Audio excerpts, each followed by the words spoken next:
A lot of people come running to me from the carnivore diet and go, ever since I've been on the carnivore diet, I've been sick as a dog and I feel horrible and exhausted and everyone else is happy on it and just poor me. And they don't realize how many people who do go for a full meat diet with this history of health problems can end up with this oxalate clearing illness. Why is it so individual that some people have that and some people don't? What is it about our bodies that make one person more able to tolerate or have that threshold for, high dose or high release that other people don't tolerate? Hey, everybody.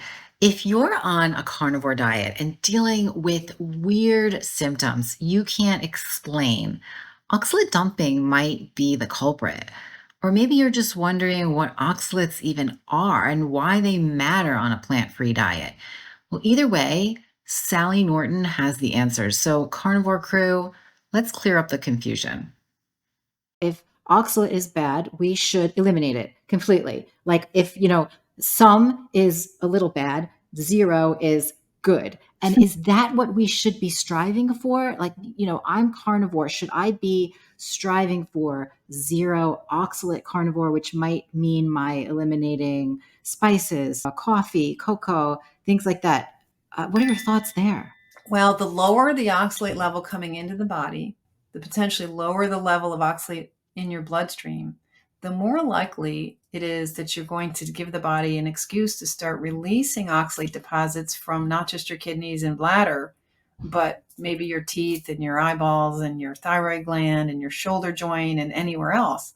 And in some cases, if the body gets super enthusiastic about doing that, it can turn on a lot of inflammation and cause a lot of damaging symptoms. And you don't want to do this overzealous release of oxalate from tissues because it's a kind of a repoisoning. You're just putting oxalic acid back into the bloodstream. It's just from your past diet, from your past smoothies and your past keto bread and whatever is now coming back to haunt you all over again. And that is dangerous. This is the terrible oxalate dumping that we're talking about. Yeah, this is when it gets really heavy, when you get this clearing going and it's such an enthusiastic level that it's too much and too much oxalic acid back in the bloodstream and too much inflammation because it takes the immune system to do this work of digging out these deposits and breaking them down and putting them back in circulation or pushing them out through the skin or maybe pushing them out back into the bloodstream where it comes out in the feces as well. It can come out in different ways, but the kidneys are still going to take a hit with that. So if that's too much, you get too much inflammation turning on. You have a lot of side effects of excessive inflammation and side effects of changes in calcium levels in the blood. Because one of the toxic things that oxalate's doing is it's grabbing calcium. And so if there's a lot of oxalic acid being released into the blood, the ionic calcium that's so critical to pacemaker function and cell function generally can be lowered. And you have this hypocalcemia situation, which can cause arrhythmias. You can feel like you're having a heart attack or a stroke. You can end up in the emergency room scaring yourself with these electrolyte dips. Sometimes this is happening without symptoms. You don't have to have symptoms to have this wobbling of calcium levels and other electrolytes in the blood. But adding this oxalate compound is adding this mineral chelator that's affecting electrolyte levels. And electrolyte levels are critical to cell function and cell energy. You don't want to be messing that up. So then would you recommend if people were trying to go cold turkey carnivore, don't do it? If you have a past history of, heavy keto, almond flour things that you don't want to take that path? If you have a past history of any weird health problems that were unexplained, and you have a history of either leaky gut or kidney issues, then you really need to be careful about going zero oxalate. You do not want to do that quickly. A lot of people come running to me from the carnivore diet and go, ever since I've been on the carnivore diet, I've been sick as a dog and I can't stop being sick and I feel horrible and I'm exhausted and everyone else is happy on it and just poor me. And they don't realize how many people who do go for a full meat diet with this history of health problems can end up with this oxalate clearing illness. And can you explain to us a little bit about why is it so individual that some people have that and some people don't? What is it about our bodies that make one person more able to tolerate or have that threshold for, high dose or high release that other people don't tolerate? Yeah, we don't have good science to fully explain this, but you can certainly see that there's natural variations in biology I mean, one tree will produce 3 different colors of leaves in the fall. Like there's a natural variation from person to person. Everyone is completely unique genetically, but I don't think the genetics are the biggest issue. I think the issues include all of your toxic exposures and all of your nutrition status. And a lot of that starts in fetal development, or even starts in your grandmother's body with your mother's fetal development, because that ovary that became you was developed in your grandmother's body.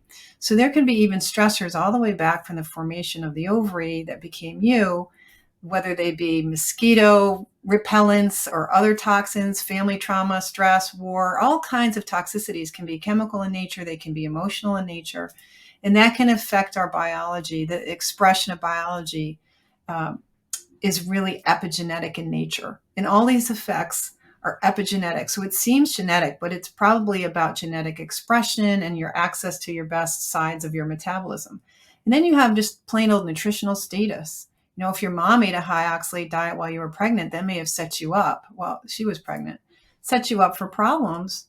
You may have been born early because of it, or born small, or, if your diet as a child wasn't great, or if you had a stressful home, or if they were spraying for mosquitoes on your street as a kid and you're out there playing. There's all kinds of things that are going to affect your basic vitality and your body's excretion systems and all that. And so everybody's history and their genetics are special. I mean, I hear you on this. It's wild, because it's wild to think that your grandmother can have such an effect on your day to day today. I mean, it's insane, but it's what you're saying makes absolute sense, that we come from so far before we were here.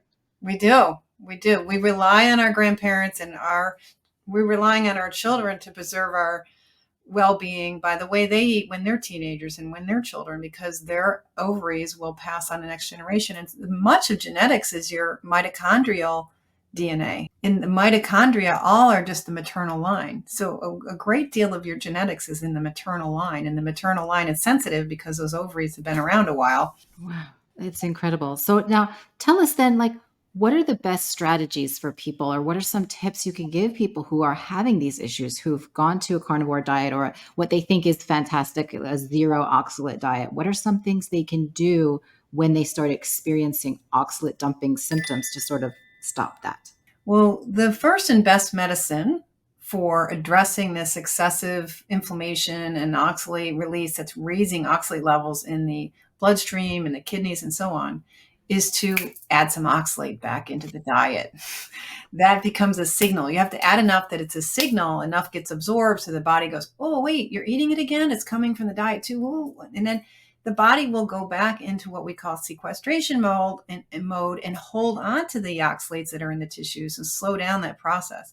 So you may need a double strength, big old cup of iced tea at the end of the day, maybe 2 or 3 ounces of beet juice. Those are good things to start with because they're very watery. And that oxalic acid in the watery solution of tea or a fruit juice like beet juice means you get quick absorption. So you should get a pretty quick response to it, and you'll be able to tell if you've done enough. If you haven't, you need to add some more oxalates, a third of a sweet potato, a couple bites of dark chocolate. These things with oxalates, you can use them in moderated portions as medication to tell the body to relax and calm down. And then you can help with the side effects. The side effects include that inflammation creates acidity. So you can use alkalizing techniques like Alka-Seltzer Gold, lemon juice, citric acid in lemon juice, and citric acid supplements like calcium citrate is very good for helping the body break down oxalate, but it also is protecting the kidneys from developing kidney stones in the process of oxalate release, because people will sometimes start getting kidney stones after they stop eating the oxalates because it's coming from that rush to heal, that rush to get it out of the system can start clogging up the exit route. Wow. Okay. Those are great tips. Thank you for sharing. Now, you have got 2 new books coming out, right? So you've got the Toxic Superfoods book, which is out, but then there's something else coming out. There's a data companion, and you've got a recipe book coming out, right? The data companion's out and has a lot of information about the oxalate in foods. And then I have a PDF cookbook on my website that's been there quite a while that I'm transforming it so it looks like the data companion. It's printable with the spiral binding. And so it's easier to use. It's not so easy to use a PDF or a cookbook. So that's coming out, and there'll be more materials later, but hopefully before the end of the year, you'll be able to get the cookbook in the print form. Awesome. But now the data companion, like that just shows people, you can go through there. There's an index of foods and you can see how much oxalate you're getting. And for us carnivores, we could probably go back and see how much oxalate we used to get and why we're having oxalate dumping problems. Yeah, and I think it's most useful when you're trying to add back in, say you need 50 milligrams or 75 milligrams, so you can kind of craft your system for using it as medication. So that's where it's really useful. You come down low enough where you're down in a pretty safe range of a consumption. And now if you've got this oxalate clearing illness going on, you need to use it kind of medically to manage that. And this is where the data companion is probably at its most useful. But just in regular toxic superfoods, there's in the appendix, there's a table. It's a dosing table that shows you how much sweet potatoes will give you 30 milligrams of oxalate or something like whatever. So you can translate, I want so much oxalate into how much food it is, and have kind of equivalent if you're switching from, say, tea to some chocolate to some sweet potato to beets or something like that. I mean, what is the typical for like a low oxalate diet? What are the ranges there that you recommend or that you keep to say, I'm not going to eliminate it, but I'm going to stay low? Well, a normal oxalate diet is considered to be about 150 milligrams a day, or maybe 200 max, somewhere in there. A low oxalate diet is a therapeutic diet they use for states of illness like kidney stones, and that's about 50, 60 milligrams a day. And they're both doable, very doable. If you get where you're eating a lot of meat, it's very easy to stay quite below 50, and that may be too low for some people. Mostly you got to calculate it on kind of a back of the envelope mindset where you're getting a general sense of how many zeros are in your oxalate content. Are you at 1,000, 100, and get a sense for what of these foods you've been overdoing and how you can live without them. You'll get down. It's not that hard. You don't have to necessarily count in great detail. And that's why the data book is not necessary for everybody, for sure, but it can be really helpful because it gives them a lot of security that they know how to look things up, and they can always get answers to their questions about what they're eating. Because everyone's diet is shifting over time and each person's doing something individual, you kind of have to look out for yourself and start to figure it out. It takes some time. You don't want to memorize anything because the brain and memorization, forget it. Yeah. I mean, in my house, I'm the only carnivore. And so I feel badly. Like when I go into the supermarket and I see the produce section, I'm just like, I don't want to do this to my family. Like I don't want to serve them these, high oxalate foods. And so I feel like it would be great to have a list to say, these are safer than these. And here are some alternatives to, the traditional recipe, like the sweet potato casserole. There's a better way to do that. Does your cookbook sort of give ideas like that, like switching traditional foods for lower oxalate foods? Somewhat. It doesn't have a complete tutorial on how to convert your old recipes over, but it does offer some of that and plenty of examples of that. So there's a whole big section on the vegetables. There's a huge section on vegetables cut up by vegetables. So the cauliflower recipes and the cabbage recipes are together, like depending on what vegetable you're trying to use, turnips, rutabaga, all those ones that are in the cabbage family are low. So there's a lot of those in there. And then how to work with the black-eyed peas, which is a sort of unfamiliar bean, and what to do with red peppers and cucumbers and pumpkins and squashes. So it's all there because you can switch from a sweet potato to a squash, but the squash is much more wet. So same with these, the turnips and the rutabaga, they're more wet. So simple techniques for remembering to dry them out in the pan before you turn them into a mashed vegetable that fits that role of mashed potatoes on the plate. So all those techniques where you get an end result that's kind of classic traditional cooking, where you tend to have an entree and a couple side dishes and a salad, this cookbook very much aligns with that. And it gives you ways to work without the soy, without dairy, without eggs, without the gluten. So for people who have a lot of tendencies to sensitivities, and I think people who are interested in the carnivore diet tend to be in that camp because you do well because you're reducing all these things that tend to stimulate the immune system. And plants are loaded with compounds that have the power to be triggers for inflammation and pain. So a lot of people feel so much better when they reduce their plant foods, but they're figuring out which ones you can eat, and how to make a truly great salad, how to really work with an egg and make it awesome, how to make a sauce without dairy, and how to use rice pasta or other substitutes for pasta. There's a lot of directions you can go that still stay within kind of the classic Western style of cooking. And then I've got, various ways of working with, there's a lot of Asian recipes and Asian approaches to cooking that are naturally better and lower in oxalate and easy to do and fun. People enjoy Asian dishes. So, there's a lot of directions you can go. You just need a little bit of initial guidance about where you can use some of these oxalate ingredients, because if the rest of the recipe is low, you can still use a little, say, cumin. But if you're throwing a lot of cumin on top of other high oxalate spices on top of a moderately oxalated dish, that becomes a problem. But in the context of a low oxalate diet, you can use a little celery, you can use a little bit of artichoke hearts, you can use these more medium foods, and small amounts of allspice and these seasonings that have oxalates isn't a big deal anymore.